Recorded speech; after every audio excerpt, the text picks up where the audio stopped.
jaser. C'est pour ça que... Puis là, ben, on garde le bout qu'on tape. Exactement. Le bout qu'on met sur Internet. Exact, ça va être plate. Pour vrai, c'était fucking deep tout à l'heure, puis là, Puis genre, là, ça on va juste mettre dull. ce qui est vraiment surface level. Exactement, on va être juste très en surface, effectivement. Ouais. Comment ça va? On recommence. Ah, c'était mal timé. Ça va bien, ça va bien. Oui, Elle ça était va bonne bien. la gorgée d'eau. Elle était très bonne. Colin, tu me poses ça pendant que je serais content d'être ici. Moi, c'est Merci ça de mon m'inviter. but, c'est juste genre te piquer là. Ouais. Au même moment. À des moments Je où vais pas que- parler, puis à chaque fois que tu pognes une gorgée d'eau, fait que ton enfance. Oui, exact. Exact. T'es vraiment le serveur au resto, là, quand on a une bouchée dans la gueule qui est genre, ouais, vous aimez ça? Puis, ouais. Sacre. Aïe, aïe, aïe. Content Alors, de te voir. ouais, je suis content de te voir aussi. Je suis vraiment content de te recevoir parce qu'à la base, ce projet-là, Ouais. tu m'as un peu aidé à le construire. Ouais. Ben, comme tu as aidé, je pense, à construire la moitié des podcasts au Québec. Là. T'es fin, mais je suis très content de t'avoir aidé un peu dans le processus. Je t'avais aidé un petit peu aussi dans le marketing, comment tu voulais le lancer.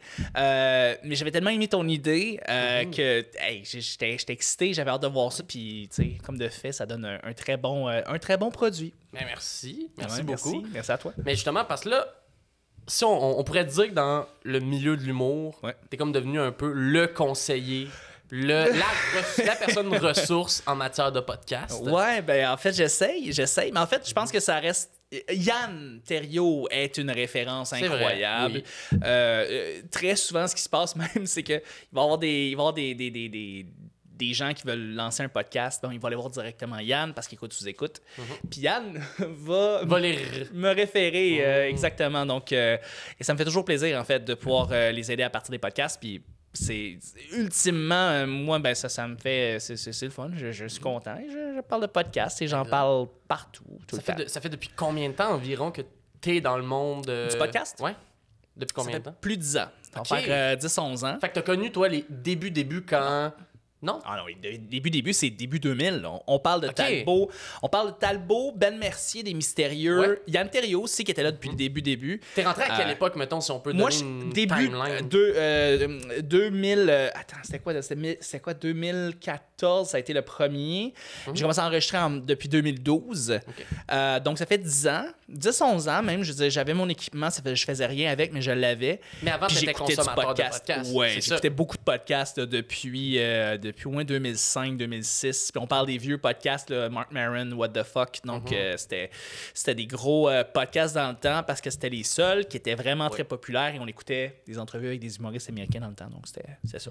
Puis un concept qui marche encore aujourd'hui. Il marche encore, ça roule encore, What the Fuck, c'est génial. Puis Mark Exact. Maron, tu sais, maintenant, tu sais, il remplit ses salles avec son podcast depuis maintenant C'est des fou remplir un... Ben, sous-écoute qui vient de le faire, là. De remplir des stades Centre Bell. avec un podcast. Ça, c'était plus, je pense, on savait que le son allait être à chier. Oui, Les oui. gens ont payé tellement pas cher pour C'était être le là. statement, C'était, fallait être là. Tu sais, Exact. j'ai payé 15$ parce que fallait être là.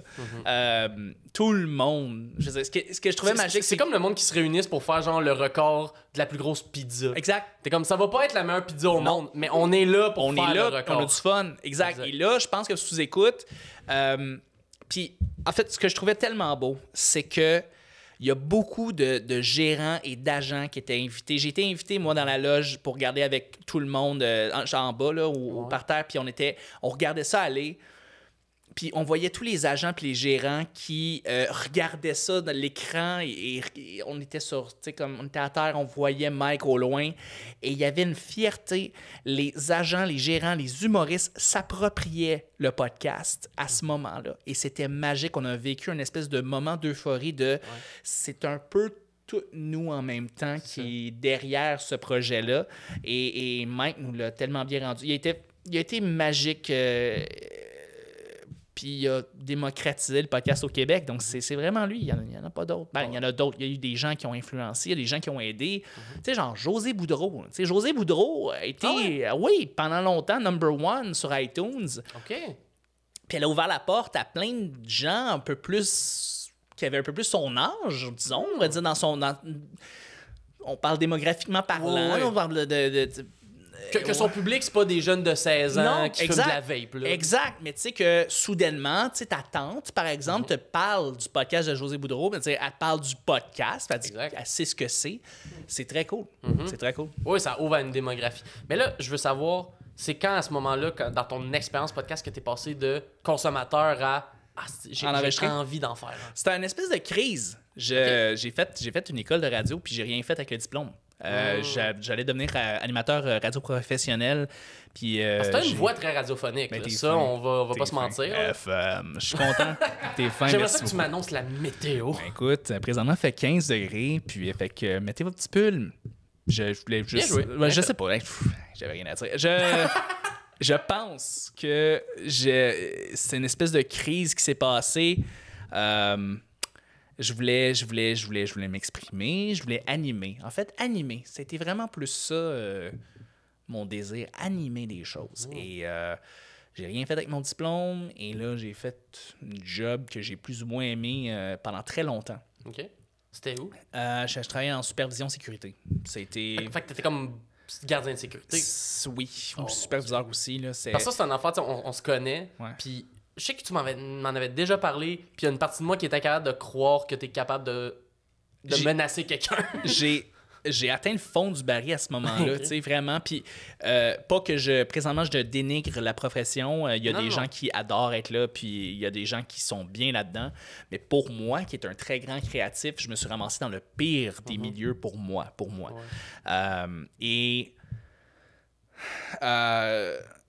À un moment donné, j'étais juste tanné, j'écoutais des podcasts continuellement. Avant de faire la sécurité, je plaçais de la bière. J'ai fait plein d'affaires qui n'avaient pas rapport. Puis je me suis pas émancipé pendant ma vingtaine. Puis quand j'ai commencé à faire du podcasting autour des 25, 26, 27, c'est là que j'ai pogné de quoi. Je suis devenu très organisé, puis je me suis mis à vraiment en faire beaucoup. Là, je me suis mis à relier mes anciennes amours parce que je travaillais dans le milieu de l'humour avant, quand j'avais comme autour des 16, 17, 18, 19, 20, j'allais dans les soirées d'humour Saint-Cyboire, j'allais à la Queue Leu Leu, il y avait une soirée d'humour, Fancy Pants, on le salue. Ah ouais? Ouais. Oh mon Il est Dieu. animateur. Ça, c'est une soirée que j'ai jamais entendu parler. Puis à la queue, À la Queue Leu Leu Brauhaus dans le Vieux-Port de Montréal, c'était génial. Wow. C'était tellement cool. Ben déjà, juste le nom. Ouais. Incroyable. Tu sais, comme regarder du stand-up sur des tables à pique-nique, c'est tellement cool à la base. Mais ça venait rejoindre un ancien amour, puis ben, évidemment, mon ancien amour de l'humour qui revient à quand j'étais petit, François Pérusse, tout ça. Donc, c'est depuis toujours. Mais là, j'invitais des humoristes. Et le podcasting, il y a 6-7 ans, c'est pas grand monde qui en faisait. Là, Non, c'est ça. t'sais. Puis c'était pas mal ça. C'était inviter des humoristes, c'était des trois bières, c'était des sous-écoutes à ce Ouais. moment-là étaient là aussi. Sous-écoute était là, commençait à faire ses... En fait, Sous-écoute avant, quand c'était en Zoom, puis après Exact. ça, quand le bordel est arrivé, là, lui, Mike, il a fait, on utilise la salle. Mais c'est fou de voir quel point ça a évolué depuis. Et bien évidemment, en faisant des podcasts, quand tu as d'autres humoristes qui participent et sont là pour parler, ben, de ce qu'ils font, ben ils voient un peu comment ça se passe, puis il y en a beaucoup là-dedans qui font comme, ben hey, moi j'aimerais ça m'en lancer un, fait que tu sais, comme ils viennent me voir, puis me parler, tu sais. Et mon nom, donc, a juste voyagé très vite dans le milieu. Et ben en même temps que je faisais ça, ben je me suis mis à faire aussi du son pour les soirées, puis j'étais technicien, fait que là j'ai commencé à faire ça beaucoup. Fait que d'une certaine manière, t'as utilisé ce que t'as appris en radio, juste Ouais. pas de la manière que Ouais. l'école aurait fait. Tu sais, Exact. personne à l'école t'a sûrement dit, tu sais quoi, Chuck, plus tard, tu vas devenir un pro du podcast. J'aurais pas pu me le coller moi-même. J'ai été... et ça vient aussi rallier avec mes anciennes amours aussi de la réalisation. Parce que là, au-delà du podcasting, je me suis mis aussi à être une référence pour faire de la réalisation de podcasts en vidéo. Donc, avec des caméras, justement, puis à faire du live-to-tape, faire du live-stream, faire des trucs comme ça. C'est des trucs que je faisais quand j'étais au secondaire. J'étais à une école privée qui avait un studio télé. OK. On salue le Collège du Rocher à Saint-Lambert et on était un des seuls collèges, une des seules écoles secondaires qui avait un studio de télé. Et moi, j'étais réal. Je collais les shots. Wow, mais c'est hot, C'était ça. très cool. Et là, fait que là, je reviens à cet amour-là Puis aussi. c'était-tu genre, est-ce que vous réalisiez comme des espèces de bulletins de nouvelles étudiants? Ou Non, c'était quoi exactement les projets? C'était fou. On avait des émissions étudiantes. Donc, on parlait de trucs qui étaient dans notre école secondaire. C'était animé dans le temps par Michael Aoudja, qui est un comédien présentement qui joue dans des films, dans des séries télé, tout ça. Donc, lui, il était destiné à juste comme la caméra l'aime. Tu sais, il est vraiment bon. Et moi, je réalisais ça, tu sais. Fait que j'étais comme cam 1, cam 2, cam 3. On avait un aiguilleur, on avait du monde au son. C'était tellement cool. Puis on faisait ça, évidemment, c'était pas digital. Donc, on faisait ça avec les moyens du bord dans le temps. C'était tellement le fun. Et là, maintenant, ben, c'est rendu facile. Fait que ça vient me ramener. Puis ça, c'est drôle parce que j'y ai repensé très récemment, ça, tu sais. Mon amour de la radio, je fais du podcast. Mon amour pour la télé, la réal, la production télé. Je fais maintenant du podcasting télé, réal, tout ça. Exact. Et là, maintenant, je fais des événements directs. Je fais, mettons, le Gong Show maintenant au bordel. Tu es le coude du Gong Show. Le coude. Hey, je l'entretiens bien, mon coude. C'est tellement... J'ai tellement de fun avec lui. Ben oui. Et avec mon coude. Et c'est weird ce que je viens de dire. Oui, c'est ça. Là, ça sonnait sexuel. Ouais, ça sonnait sexuel. On voulait pas, mais ça risque de redevenir sexuel bientôt. Je veux dire, évidemment, ça va être... C'est ça. Ben oui. Bref... Sans présentation est un podcast très sexuel. Très sexuel. Sexe oral, là, il essaie de vous faire croire qu'ils sont là-dedans, mais... C'est de la petite bière, voyons donc. Ça parle vraiment plus de sexe. Ben oui, ici, tout le temps. Constamment. C'est juste que vous le remarquez pas, c'est très subtil. Vous réécouterez l'épisode avec Mario Dumont, là, c'était toutes des métaphores sexuelles. Juste ça. Mario du Monde Vénus. Wow. Good job. Bien Alex à la Réal. Oui. Allô. Une bonne main d'applaudissements des gens à la maison. On les salue. On salue Alex à la Réal. Fait que c'est ça. Mais c'est ça, en fait, ce que je trouve impressionnant, puis tu sais que j'aimerais savoir toi comment tu l'as vécu, puis un peu comment... Parce que t'as un peu créé ton propre emploi, comme tu dis justement il y a quelques années, être expert en podcast, de réaliser du podcast pour d'autres personnes. Tu sais, mettons, là, tu le fais pour les podcasts qu'on connaît, t'as déjà aidé pour Sous-Écoute, là, tu fais pour le Gong Show, mais tu fais aussi pour des entreprises. Oui, des entreprises. Qui t'approchent. Des entrepreneurs, des ordres. J'ai fait des podcasts pour l'Ordre des infirmières et infirmiers du Québec. J'ai fait pour des diffuseurs, RDS. J'en fais un pour RDS. Avec RDS Jeux vidéo. C'est une branche qui existe. Oui, c'est vrai. Ça existe. Le monde pense pas que c'est... Oui, il y a RDS Jeux vidéo, ça existe. RDS Jeux vidéo, engagez-moi, s'il vous plaît. Oui. Je veux venir parler de jeux vidéo sur la télé nationale. Let's go. Parle à Pierre-Luc qui va peut-être te donner une plug. Je veux parler de trucs. Je veux être un nerd à la télévision d'État. Okay. Qui fait des blagounettes. Yes. Mais oui, c'est ça. Fait que t'es dans plein d'affaires. Ouais. Puis t'es capable de vivre. Tu sais, t'es capable de gagner. C'est ça, tu vis j'en de vis ça. pas juste comme. J'en vis bien. Confortablement, là. Très bien. Exact. En fait, je suis comme un peu crampé quand je fais mes constats. C'est un job qui, aux États-Unis, est beaucoup plus commun. Des réalisateurs de podcasts, il y en a beaucoup plus. Ici, au Québec, tu peux les compter sur la main quasiment. Tu sais, il y a Yann, il y a moi, il y a, mettons, Tidej qui est chez KO, si je me rappelle bien. Okay. Ouais. Alex. Il y en a quelques-uns. Puis il y en a beaucoup, j'ai l'impression qu'ils doivent être multidisciplinaires. Tu sais, tu parles de Yann, mais Yann, justement, il doit faire bien de l'argent avec Sous-Écoute, mais aussi, il fait plusieurs autres projets de site. Tu sais. Exactement, c'est un grand créatif. Puis oui, effectivement, lui, il s'est ramassé une communauté qui va l'encourager, qui va le supporter avec des plateformes comme Patreon. Oui, exact. Mais fait que c'est ça, c'est comment que... En fait, je me demande, c'est quand que tu as commencé à réaliser « Oh mon Dieu, je peux vivre de ça ». C'est quand que tu as réalisé « Crime, je suis capable de faire assez d'argent avec le podcast que j'ai pas besoin d'être gardien de sécurité puis me faire chier 10 heures par jour. » Ouais, mais à la fin, j'étais... en fait, comme n'importe quel changement de cap d'emploi, tu fais beaucoup de gigs, de podcasts avant, pour t'assurer que tu vas être capable de payer ton mois pour tes prochains mois. Et c'est ce qui s'est passé. Je me suis rendu compte que j'étais rendu solide. Et ça, c'est il y a peut-être 4 ans. 4 à 5 ans. Il y a eu du sabotage, il y a eu du désintérêt de ma part. Je veux dire, j'étais rendu tellement ailleurs dans ce domaine-là qui mène à rien pour moi. Là. C'est comment saboter en tant que gardien de sécurité? Tu vois quelqu'un avec un couteau puis t'es comme... Ouais, tu laisses rentrer. Bon. Tu dis, ben oui, le président est au 4e étage. Ça va faire de l'action. Ben oui, exactement. Tu sais.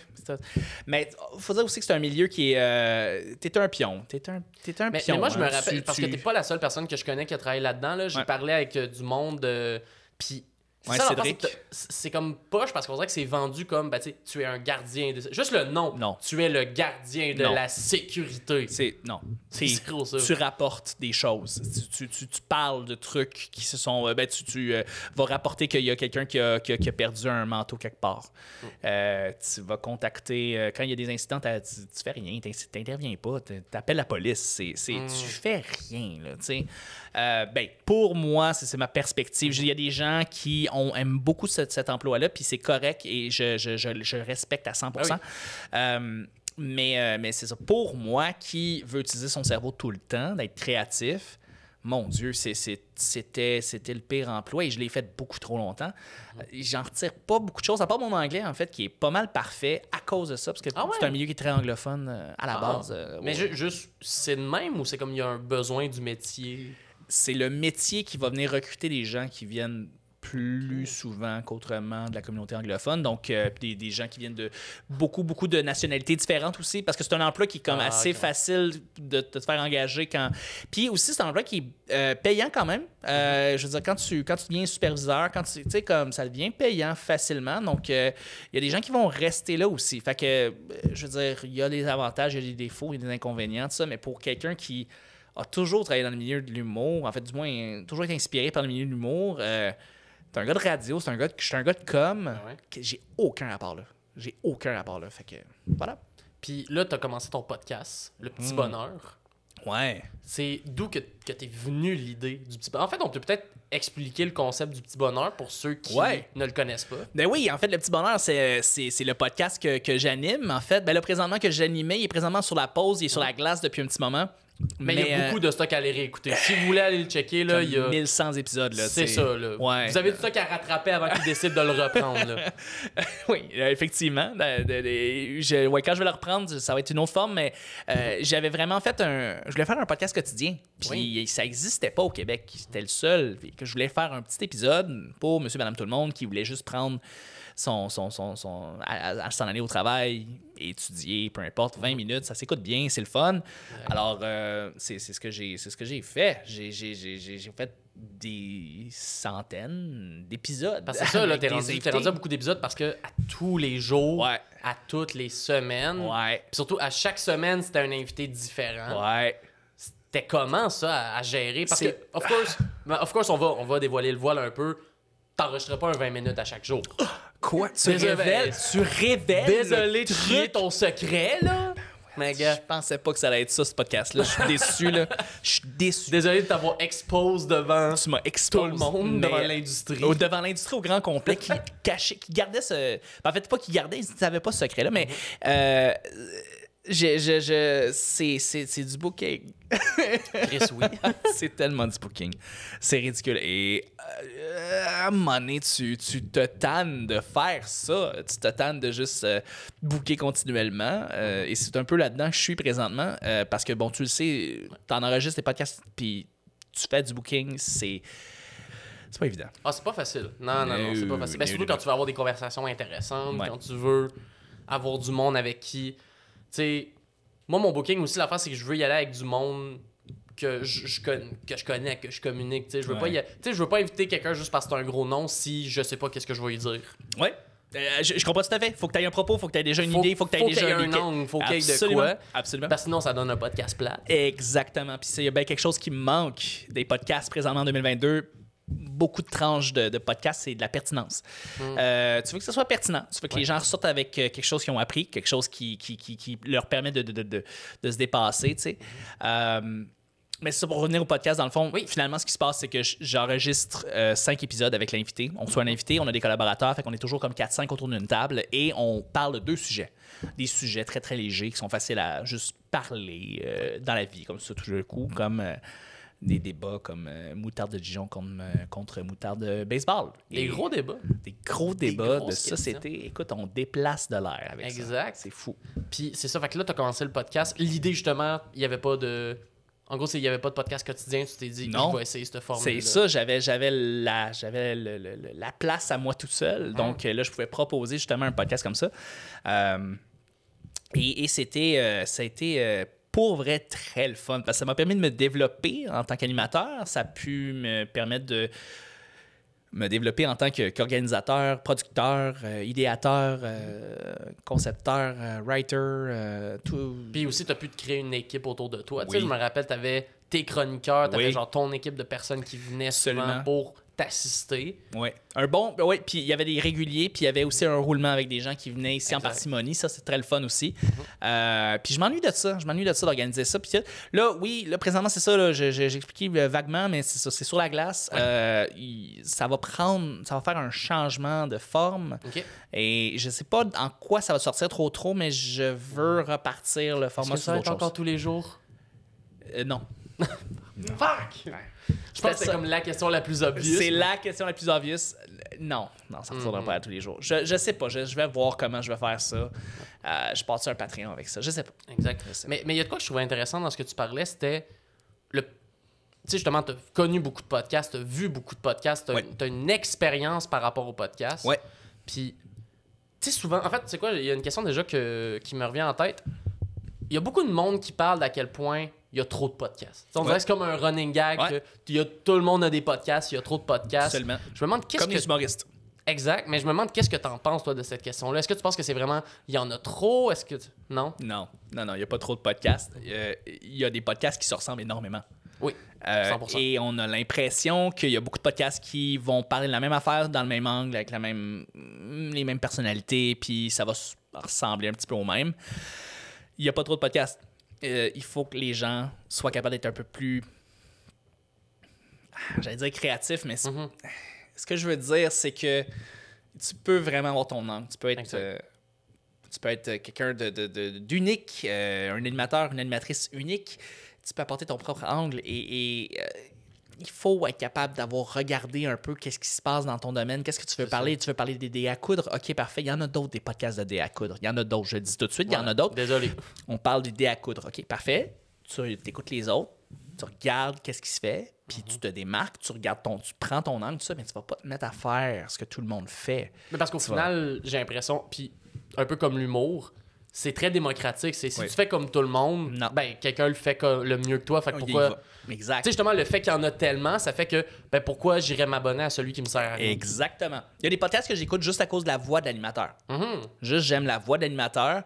C'est une voix qui me berce un peu. Fait que je l'écoute, puis je vais continuer ma journée comme ça. Donc, absolument. Et c'est pour ça, je pense que... aussi, il y a des gens qui manquent de curiosité. Je pense que la curiosité, c'est extrêmement important. Tu sais, Joe Rogan fait des podcasts de 3 heures. Oui. Ouais. C'est le podcast le plus connu au monde, le plus populaire. Mais c'est Joe Rogan, là, que tu sois pour ou contre lui, peu importe, c'est un gars curieux. Ça n'a pas de bon sens. Ça, c'est vrai. Ouais. Il va aller dans toutes les sphères, il va poser toutes les questions, il va demander des questions à tous les experts de tous les domaines, puis ça va tellement couler puis bien aller. Tous les gens sont curieux, mais ils vont embarquer dans la curiosité, puis ils vont vouloir découvrir des gens qui n'ont jamais entendu parler comme ça à cause que l'animateur est curieux. Donc, je pense que c'est une grande force. Montre ta curiosité. Sois ouvert aux autres. Sois ouvert aux autres. Ben, c'est quand même important parce que, mettons, on peut en parler en tant que 2 animateurs de podcast. Tout à fait. Tu sais, des fois, le monde se demande comment être un bon animateur de podcast, comment bien gérer une entrevue. Puis des fois, j'ai l'impression que juste une déjà des solutions, c'est ben écoute ton invité, puis laisse le flow. Ben, au final, c'est la personne à qui tu... Si la personne que tu as invité, c'est supposé être elle qui te donne du contenu puis du jus. Oui, tout à fait. Et c'est quelque chose qui va se développer en faisant plus d'animation, en animant encore plus, en faisant plus de podcasts, ça va arriver naturellement. Tu sais, je le dis souvent, j'enseigne le podcast à l'École nationale de l'humour, puis je dis souvent aux étudiants et étudiantes, en début de cours, vous allez développer votre écoute quand vous faites du podcasting. Je ne sais pas si tu l'as remarqué, toi, ça va faire combien de temps au total que tu fais sans présentation? Ça va faire j'ai commencé en janvier. Ouais. Fait que ça va faire un 10 mois. 10 mois. OK. 10 mois intense à faire des entrevues. Est-ce que tu penses que tu as développé un peu plus ton écoute? Je pense que oui. Je me rappelle, est-ce que ça, c'est quelque chose que j'ai rasé, puis le monde qui voudront réécouter les anciens épisodes, là, avant, là, pour démontrer que j'avais une écoute active, je faisais beaucoup. Yes. Mais à un moment donné, genre, je me réécoutais, puis j'étais comme, ferme ta gueule. Tellement. Ça, c'est un gros problème. Et là, en ce moment, justement, j'essaie d'écouter en étant comme, hey, gars, je peux juste rien dire, juste tu gardes puis t'écoutes pour de vrai. Exactement. Flotter, ben pas flotter, mais comme surfer sur la vague, puis pas être en train de penser à la question que tu avais depuis déjà 20 minutes, puis là, tu vas essayer de la plugger puis la sortir. Non, écoute active, écoute la personne, puis tu va bouncer sur ce que la personne a à dire là. Puis surtout, on est en podcast. On a cette liberté-là. C'est une conversation. C'est ça, c'est pas une émission de télé où t'es obligé de faire, ben là, ce segment-là, faut qu'on le plug parce qu'il est commandité par Toyota. Non, exact. T'as pas à segmenter rien. C'est un podcast. On s'en sac. C'est une conversation, man. Ouais. C'est pas... Il n'y a pas de segment, puis on n'a pas de stress, puis c'est ça. On est dans une cuisine, on est dans une belle place où... Puis... Il y a un beau mur de briques. Il y a un beau mur. Il est beau, ton mur. Comment tu peux être stressé quand il y a un beau mur de briques? On se sent... Je sais pas où j'allais dire, là, comme une cave à vin, mais bon, en tout cas, c'est le fun. C'est le fun. Ça fait un peu cave à vin. Ça fait un petit peu cave à vin. Ça fait Italie, ça fait Florence. Ça fait... oui, exactement. Je suis allé me chercher des cépages ici, là, chez Guillaume. Ça va être le fun. Yes! Mais je me demande aussi, là, justement, avec ton expérience d'animation, tout ça, et ton expérience juste en podcast en général, y a-tu des choses maintenant que tu réalises, que tu remarques dans le podcast aujourd'hui que t'aimes et des choses que t'aimes moins? Je veux t'entendre un peu sur l'état du podcast en ce moment. J'aime tellement ça. Tu me dis ça, là, puis j'aime ça coacher le monde quand ils font des podcasts. Et là, j'aime ça donner mon avis par rapport à ce que j'entends sur le coup. Donc, oui. Donc, exactement, par rapport à ta question, des gens avec des trop grandes idées de nuages, là, non. Dans quel sens? Les gens veulent du concret. Donc, donne-moi des exemples que je peux m'imaginer. Raconte-moi une histoire. Parle-moi de quelque chose qui s'est passé réellement dans ta vie. Mais si tu me parles d'un concept, puis que tu y vas en allant à gauche, en allant à droite, puis qu'en n'étant pas concret, les gens vont décrocher. Et c'est ce que je remarque présentement avec beaucoup d'entrepreneurs, surtout des entrepreneurs qui veulent parler de grandes idées, puis ils mettent aucun exemple, ils parlent d'aucune histoire, ils parlent de rien qui se sont passés dans leur vie.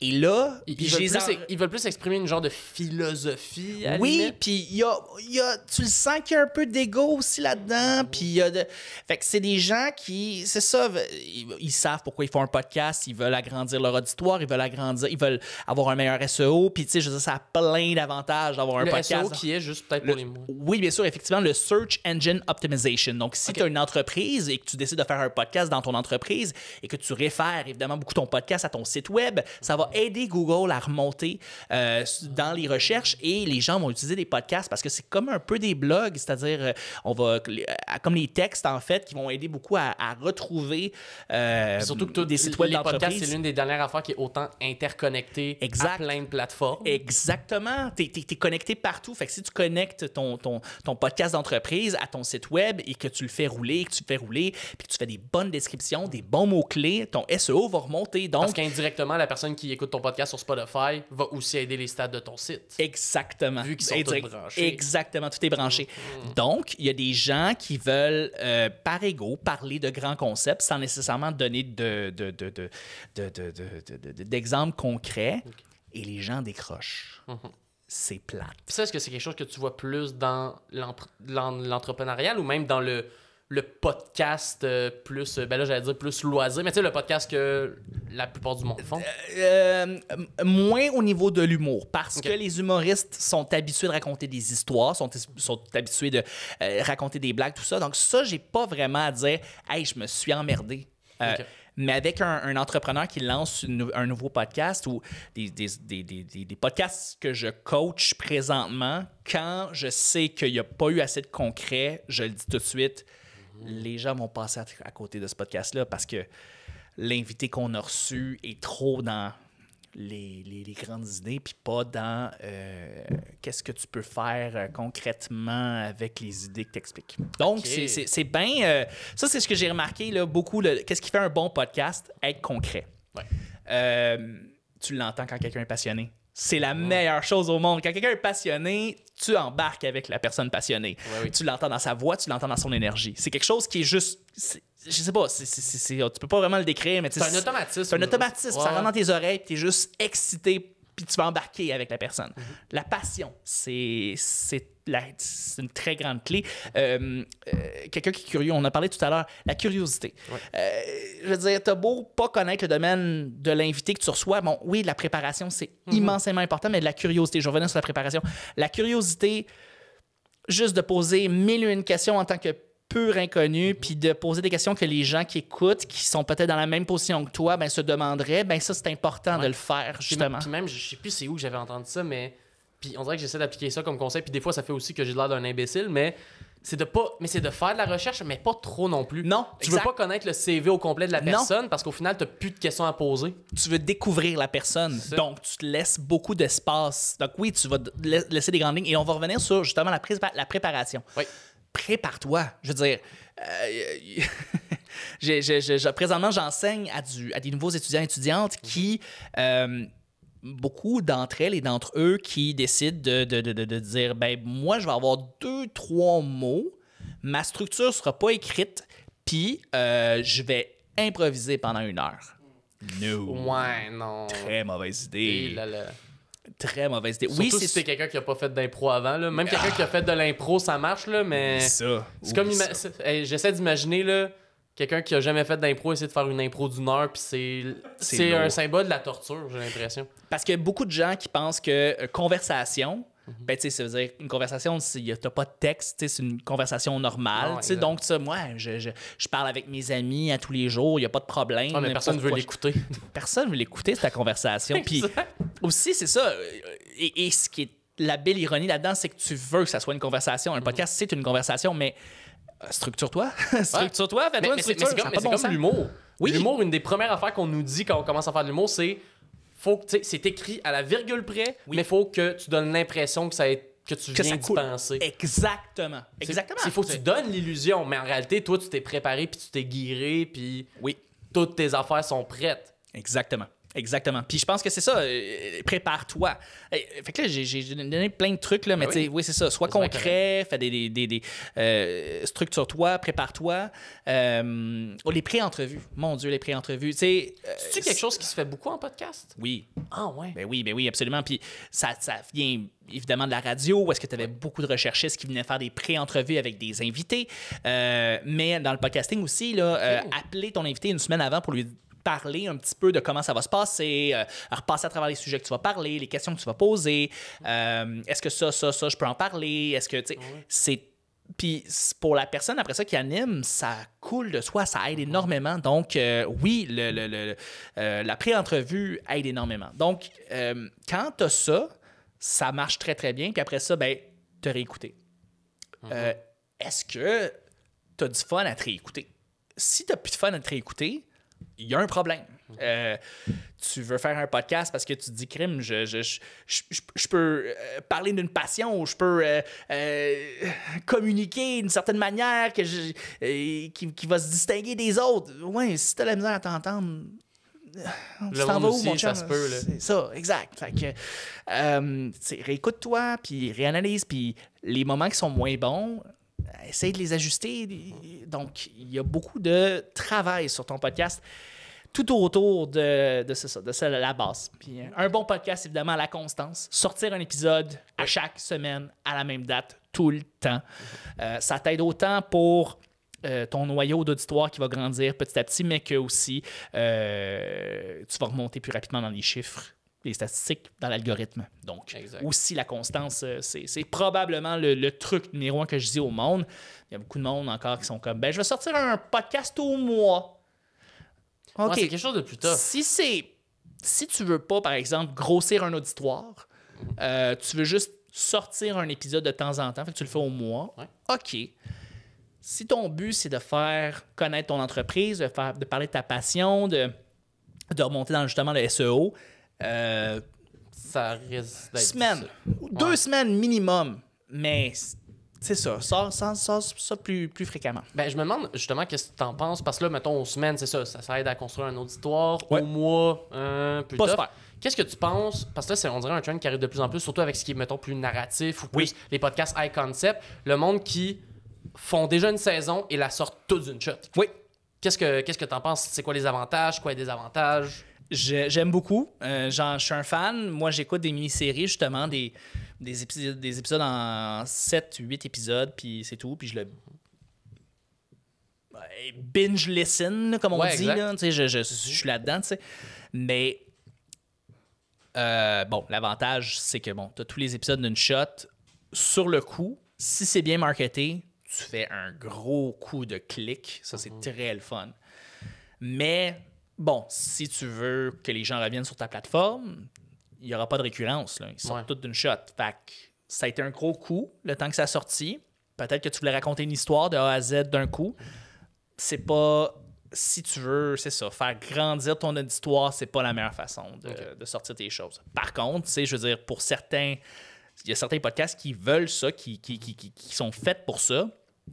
Et c'est correct. Je veux dire, je pense à, mettons, Devenir Margot, qui est un podcast de Télé-Québec qui est vraiment excellent. Des petits épisodes entre 7 et 15 minutes. Et c'est l'histoire de Margot, qui est, ben, en fait, pas Margot, c'est une comédienne qui va voir son père, qui est mourant, et qui a fait de la démence. Et puis, bipolarité, mais tu sais aussi, il se met à halluciner des choses, puis tout là dans sa tête, tu sais.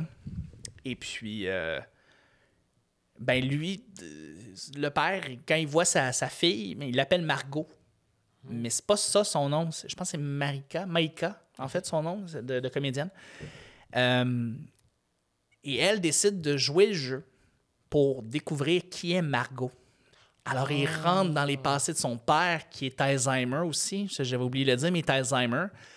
Et là, lui, elle, ce qu'elle dit, c'est lui, il rentre dans ses souvenirs de jeunesse. Puis là, elle va découvrir c'est qui Margot comme ça. Wow! C'est magnifique comme podcast. Fou, tu l'écoutes d'un coup, d'un épisode à l'autre, les 8 épisodes d'un coup, et c'est comme 1 heure là, au total.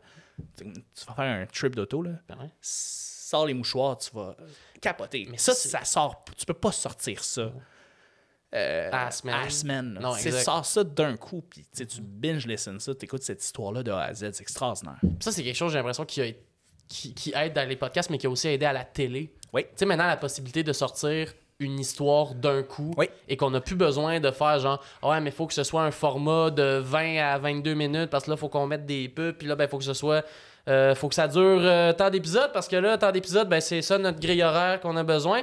C'est cool maintenant avec Netflix. Il y a beaucoup de trucs à critiquer de Netflix et les autres affaires de même. Mais c'est cool de pouvoir faire comme hey, moi, ma série, là, ça va être 3 épisodes de 40 minutes. Parce que c'est ça que j'ai besoin pour raconter mon histoire. Absolument. Pas plus, pas moins. Absolument. Sherlock, c'était ça. Exact. Oui, le modèle anglais est très basé là-dessus, mais mais faut dire maintenant que les plateformes sont de plus en plus à ressortir des épisodes aux semaines. Ça c'est un peu Disney Plus avec Andor puis tout. Puis même Netflix envisage ça, ce qui est pas super parce qu'ils se rendent compte qu'ils perdent des utilisateurs, puis c'est un peu un move désespéré de leur part. Puis tu sais, je veux dire, des fois ça sort en 2 parties, ce qui est comme j'ai pas compris Stranger Things saison 4. Pourquoi tu sors 8 épisodes, puis après ça, tu sors 2 épisodes comme finale? Je comprends pas ça. Ouais, pour comme garder un peu plus longtemps sur la plateforme. Un peu plus hook. Je sais pas pourquoi. T'aurais-tu tout sortir d'une shot? Je comprends pas. Saison 4 de Stranger Things. Mais il y a des affaires aussi comme en 2 parties, comme mettons, comme une partie va être une année, puis une autre partie va être une autre année. C'est pas 2 saisons, c'est la même saison, mais c'est juste en 2 parties. Je pense notamment à Breaking Bad qui avait fait ça. Il avait fait saison 6, part 1 en telle année, part 2 en 2e année. Et Better Call Saul, qui vient de sortir, c'était ça. C'était la même saison, mais c'était juste en 2 parties. Oh shit. Sortir, ouais. Mais c'est pas grave. Ils ont tous leurs moyens de pouvoir faire leur sortie. Et pour le podcasting, je pense qu'il faut toutes sortes de podcasting. Il y en a qui sont des réguliers. Il y en a qui doivent être des séries complètes. On prend ce qu'on aime et voilà. Ben justement, parce que là, il y a eu la question des critiques, mais c'est quoi, mettons, avec l'évolution, avec le temps, les choses que tu as vues les affaires que tu es comme, hey, je suis content que le podcast soit rendu là. Ouais, le son. Ah oui? Le son s'est beaucoup amélioré. Okay, on peut plus utiliser le petit micro intégré de ton laptop. Ça marche plus, ça. Puis ça marche plus aussi pour la vidéo en général. Ce que je me rends compte, c'est que, mettons, puis là, on change de plateforme complètement. On va parler de Twitch, qui est une plateforme de mise en... de direct, en fait, de live, d'un événement direct. tu peux avoir une image cristalline 4K. Si ton son est à chier, le monde va s'en aller. Voilà.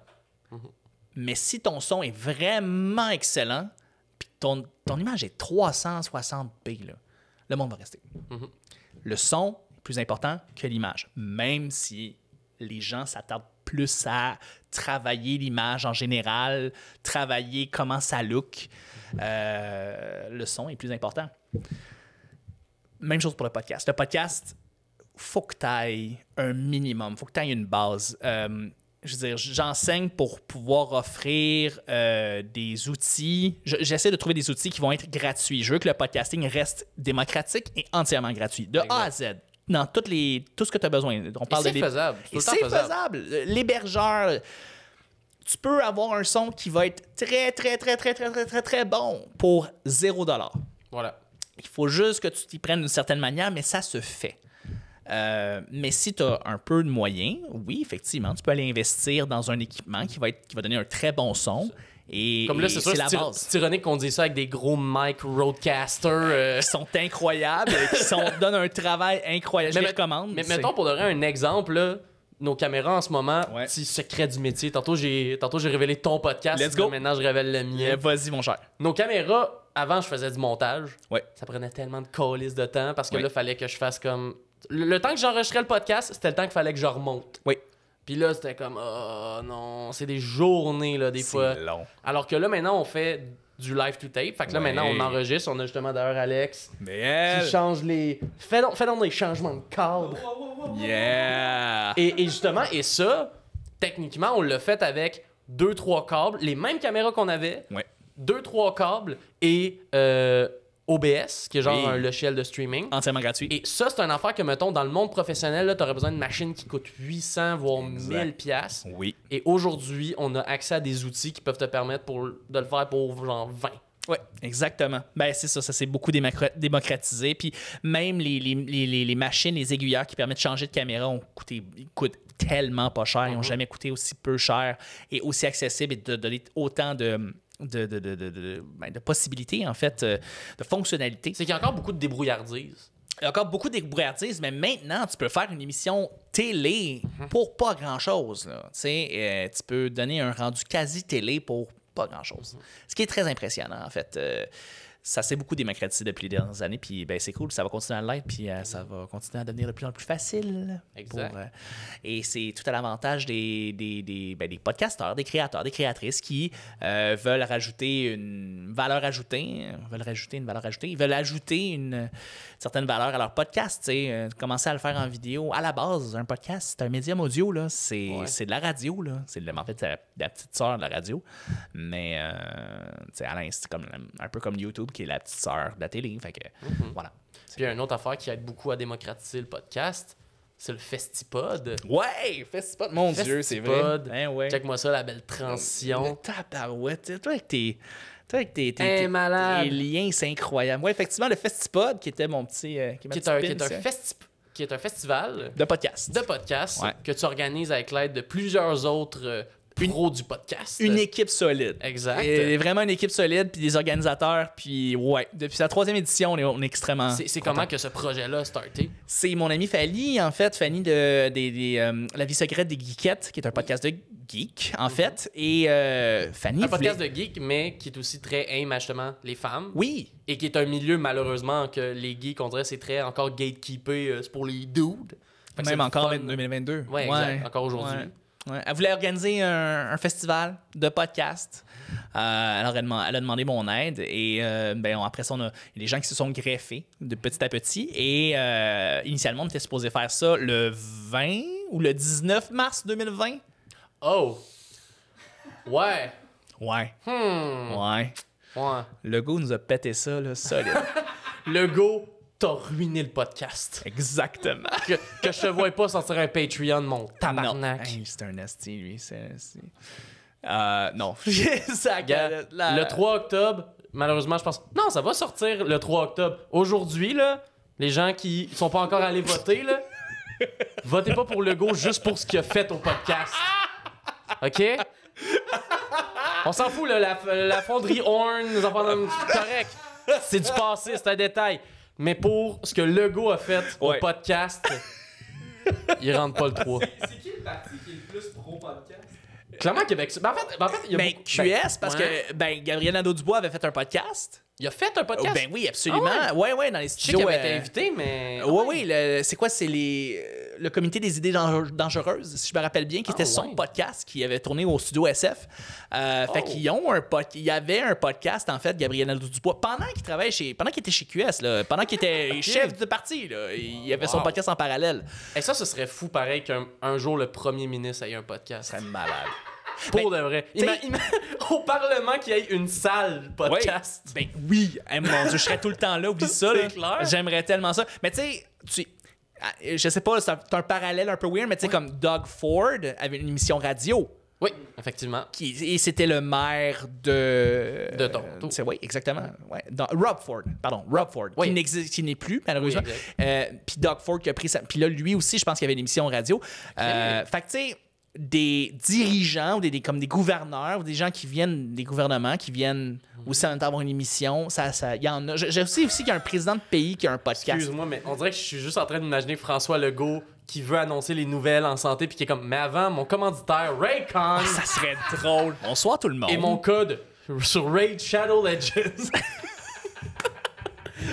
Avec François 10, vous obtenez 40 pièces d'or et un héros légendaire. Je comprends que les Québécoises et Québécois trouvent que le panier d'épicerie est trop cher, mais une chance qu'il y a HelloFresh. Tapez Legault 45, vous avez 45 $ de rabais pour votre première commande. Ça tabarouette. C'est fou, là. Ouais. On a un projet. Ouais, on a un projet. On lance... Mais je sais pas si je voudrais faire un podcast pour la CAQ. Je sais pas. Moi non plus. Non. QS, je serais down. Ouais. QS, ça me tenterait, mais... On dirait que QS serait down, PQ à la limite. Ouais. Genre, ouais. Ouais. Libéraux, s'ils payent cher. S'ils payent cher, ils vont payer cher. C'est ça. Il y a eu des scandales là-dedans. Ils sont capables de payer leur monde comme du monde. Ils sont très capables. Mais ouais... C'est con. Mais le Festipod, donc. Oui, le festival de podcast. Il existe des festivals de podcast déjà auparavant. Oui. Il y en a présentement. Le festival Transistor à Gatineau, en fait, qui est podcast parce qu'on invitait des podcasteurs à venir enregistrer dans la belle ville de Gatineau. Mais pas à Montréal. Puis ça m'étonnait. Puis c'est quand même bizarre. C'est très bizarre. C'est une grande ville.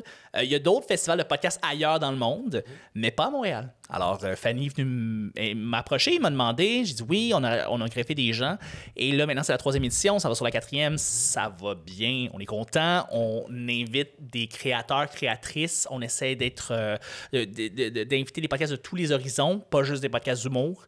Et ça va. On a vraiment beaucoup de fun parce qu'on découvre des nouveaux podcasts. On a invité un podcast universitaire de sciences, de philosophie. C'était malade qu'ils étaient là, tu sais.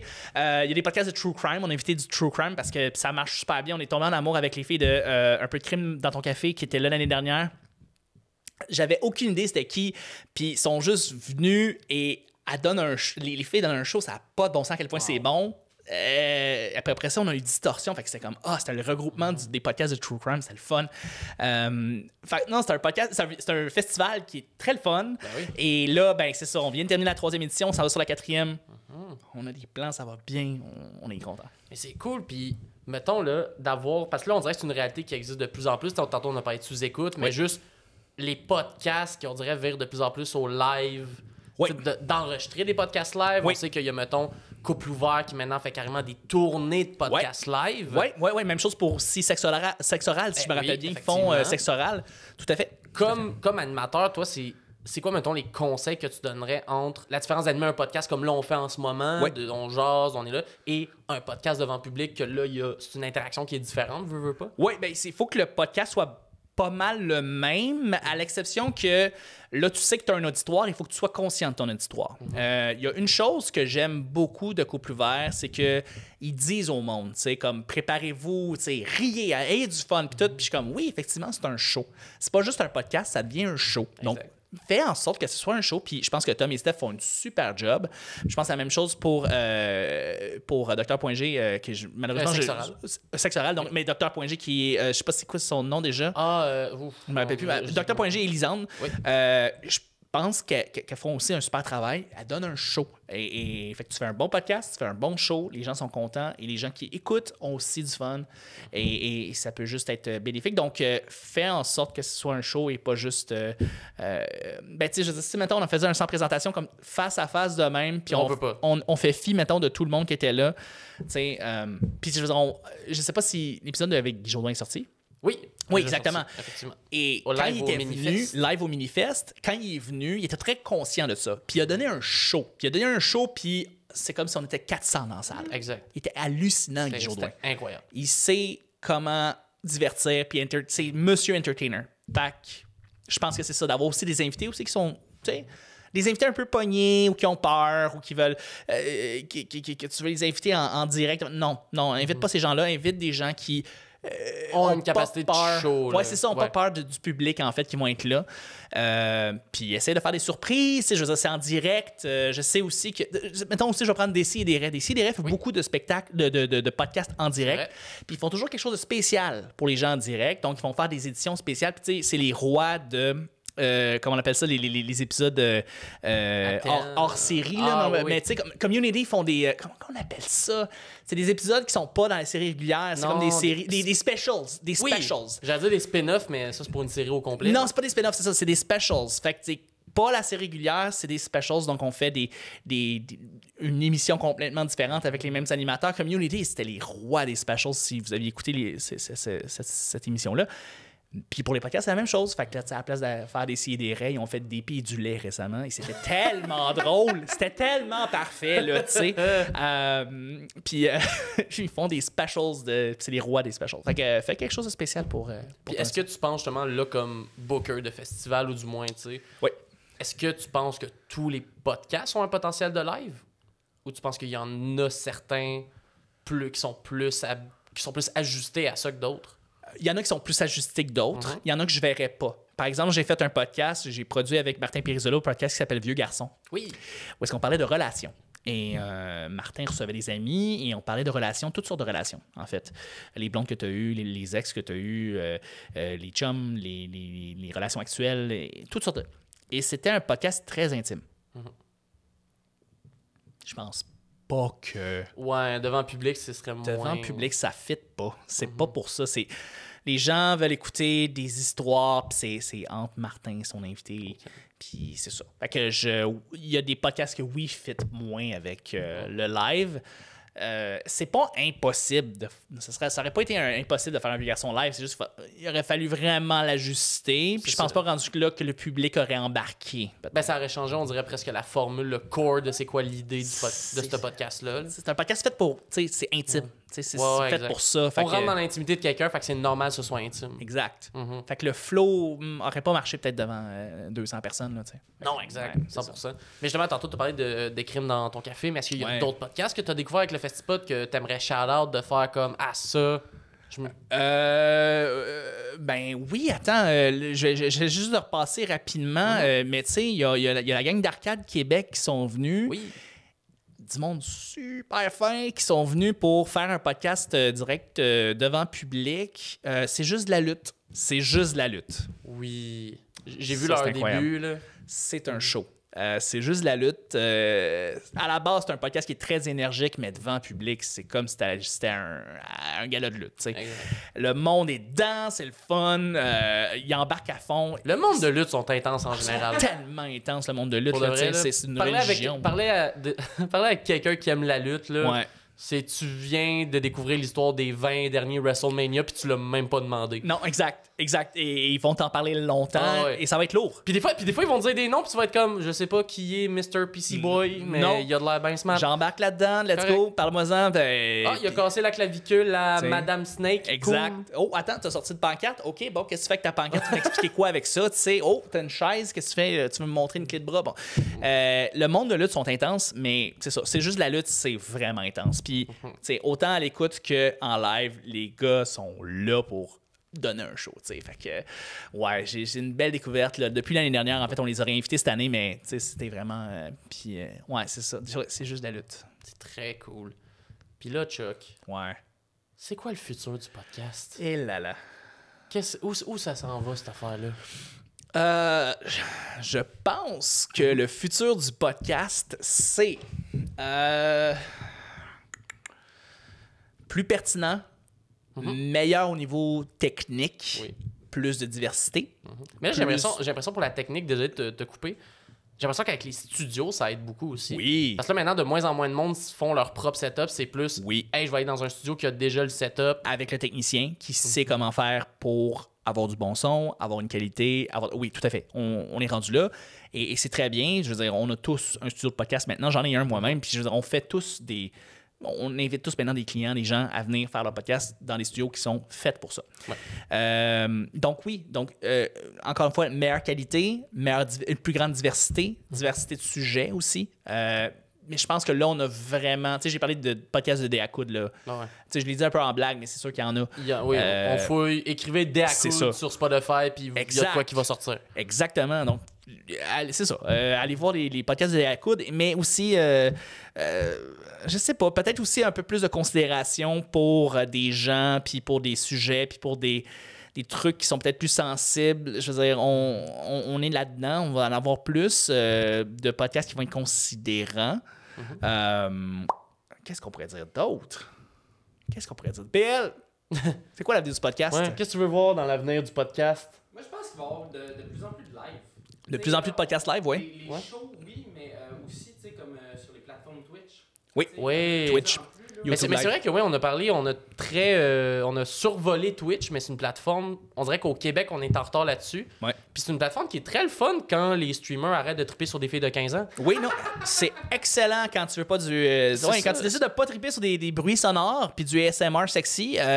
Il y a des belles affaires qui se font, y compris des podcasts effectivement en direct. Oui.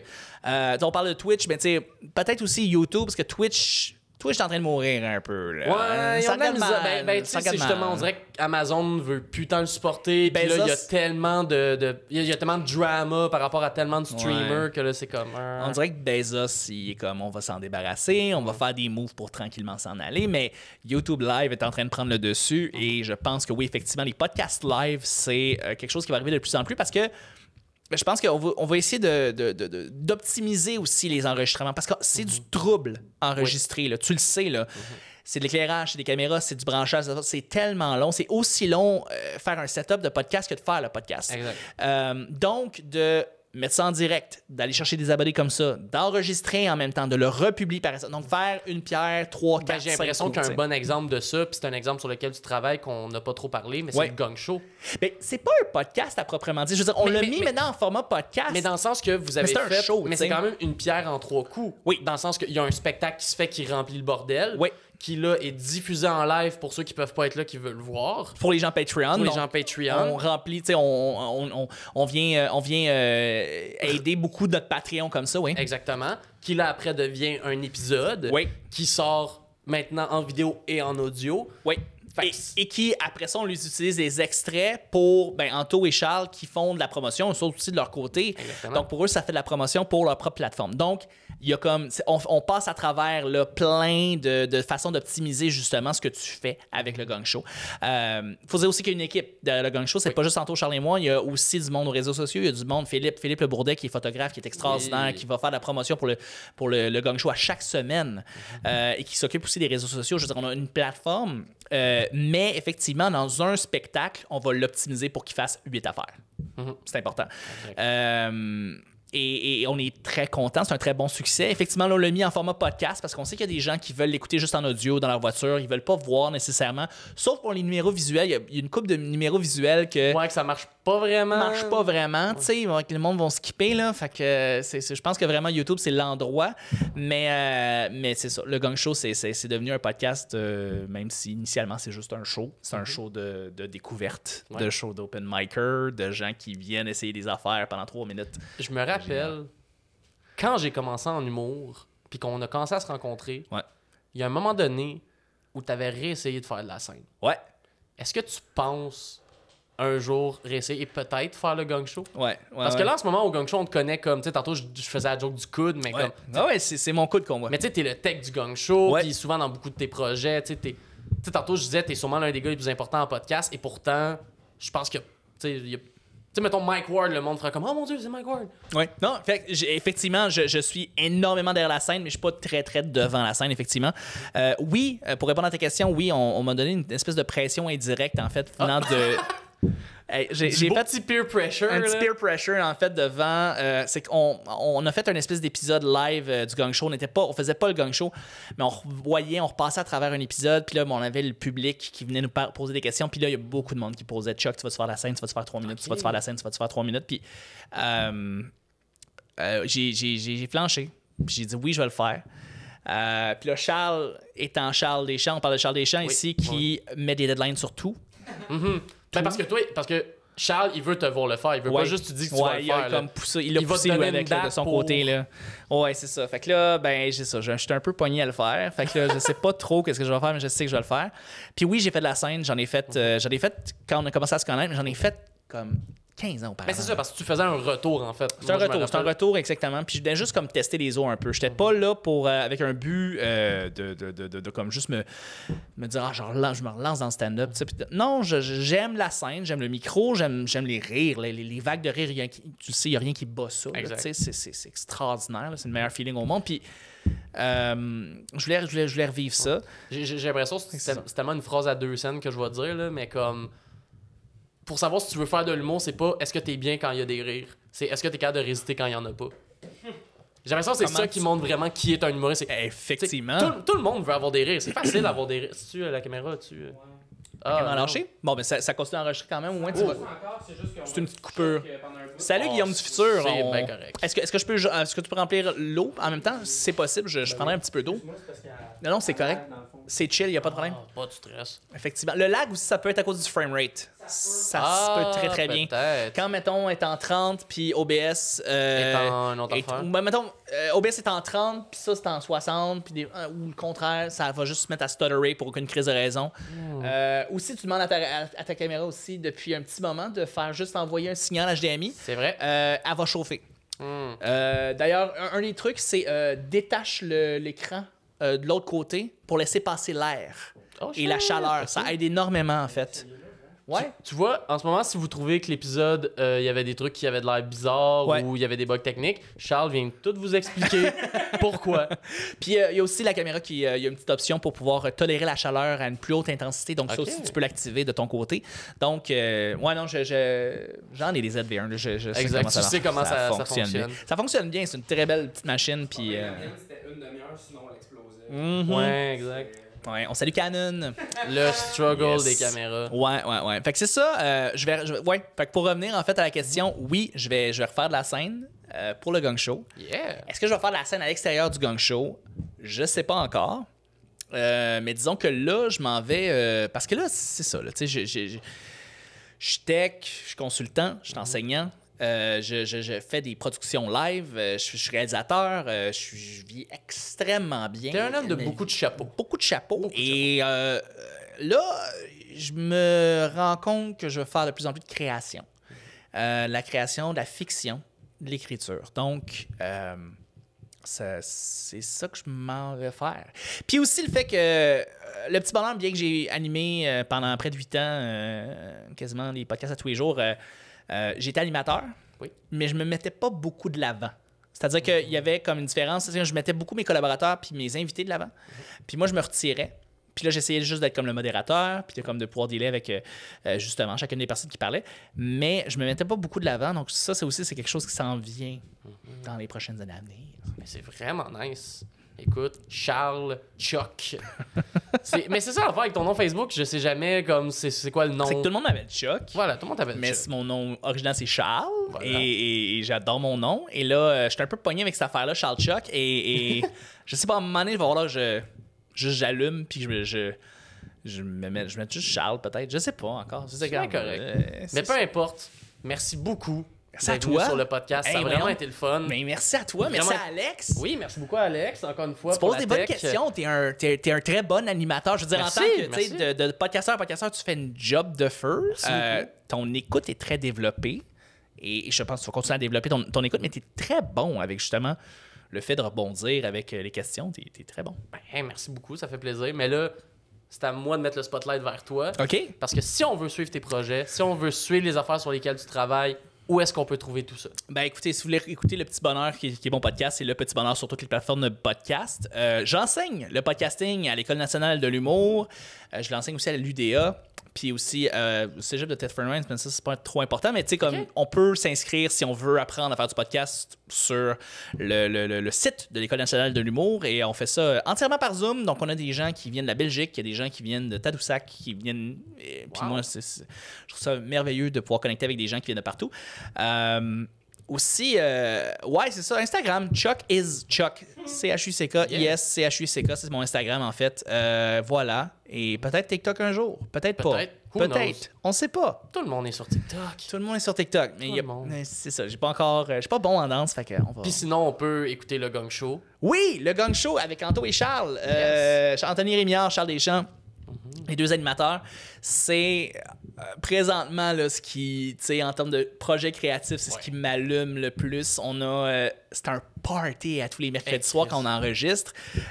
Puis c'est ça, on le fait live, puis on l'envoie sur Patreon pour les gens qui nous écoutent. Donc c'est comme s'ils écoutaient, c'est au même titre que sous-écoute. Tu sais, tu peux payer Patreon puis aller le regarder en direct. Là, le monde est en feu sur le Patreon. Le monde écrit des affaires, ça n'a pas de bon sens. C'est un gros party dans le bordel.